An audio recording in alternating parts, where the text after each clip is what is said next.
Moses is out here with all these folk that he's gotten out of slavery. And then they turn around and talk about Moses, were there not graves in Egypt? And you could have buried us. Why did you bring us out here? And they said, Moses, we could have had onions and garlic in Egypt. Talk about desperate times. Now, y'all don't get me wrong, but you know, I like little spices on my food, but have you ever asked for just garlic and onions? You know, and that's what they were being fed in Egypt, and they were okay with that, you know. And one of the things that I need us to understand is that sometimes we accept stuff that we have no business accepting.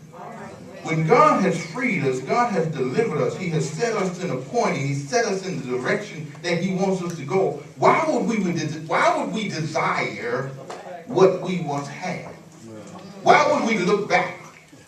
You know, one of the things I praise God for is I listen to everyone talk. This is a forward-thinking people. Everybody's saying, hey, that's going on there. I ask questions, and people very willingly will share with me the history and those things. But you know what I've noticed is that Second Metropolitan, you're on the brink of something exciting happening because you have your mind and your focus is set going forward. And that's to be applauded. Give the Lord a hand of praise. Amen.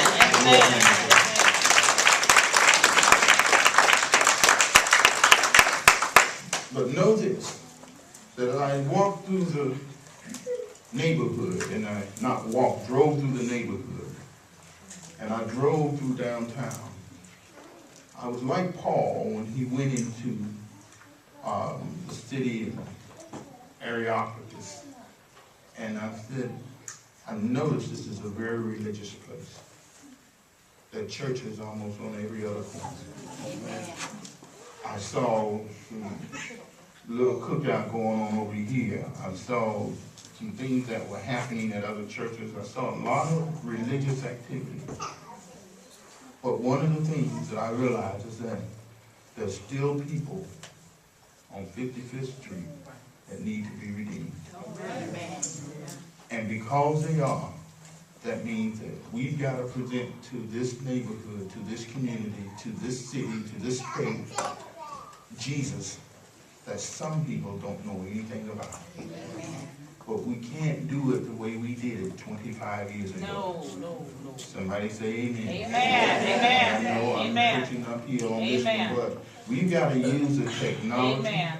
We've got to use what we have. Right. We've got to use the internet, use Skype, use whatever we have to get the word of God out. And we've got to get out here and meet these young people where they are.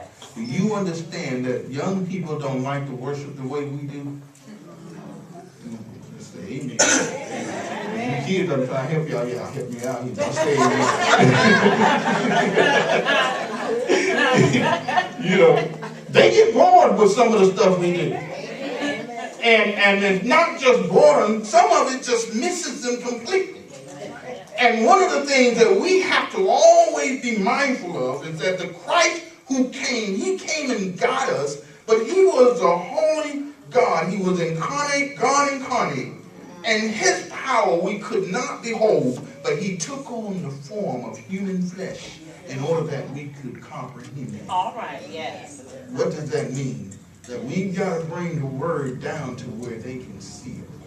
We've got to love them where they are. Sister Wilson talked about how some of the kids are out and she's tutoring and helping kids. We got to go and reach them where they are. Yes. And we got to bring them in.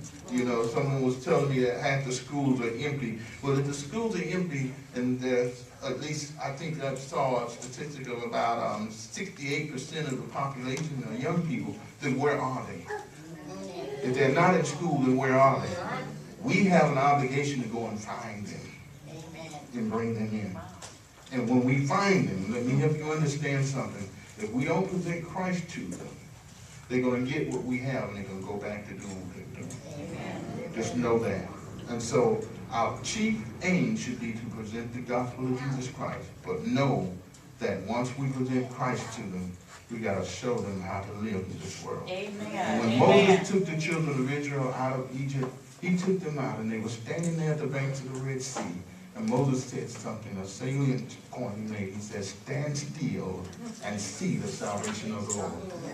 And sometimes it means that we've got to get outside of our box, get outside of our comfort zone. Lord. And we've got to get to a point where all we can do is stand still and wait on the Lord.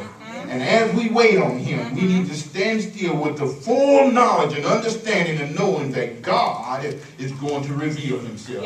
God is going to make himself clear. He's going to do it in such a way that at the end of the day, everybody's going to know God did it. God did it.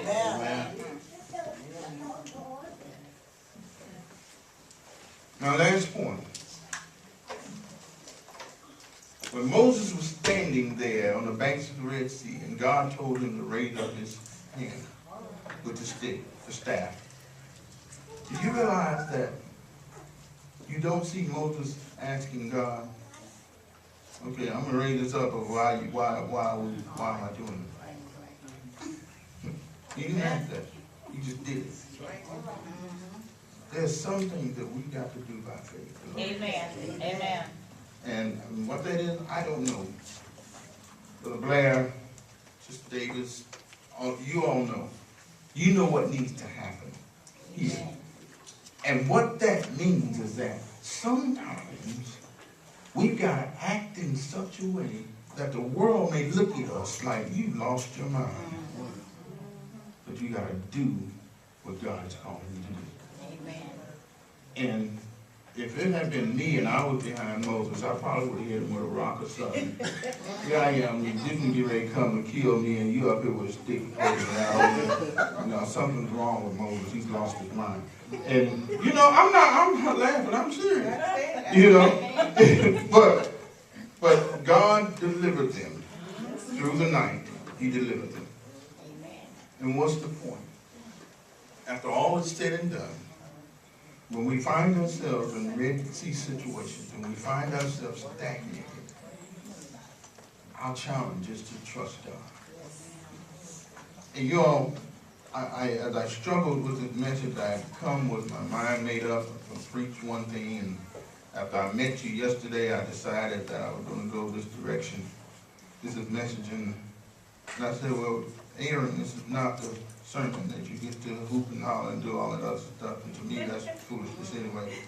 But, you know, this is not that. It's a message that I want to make sure that you're centered in the will of God. Because what I saw and what I believe exists here are a group of individuals who want to know the will of God. Yes.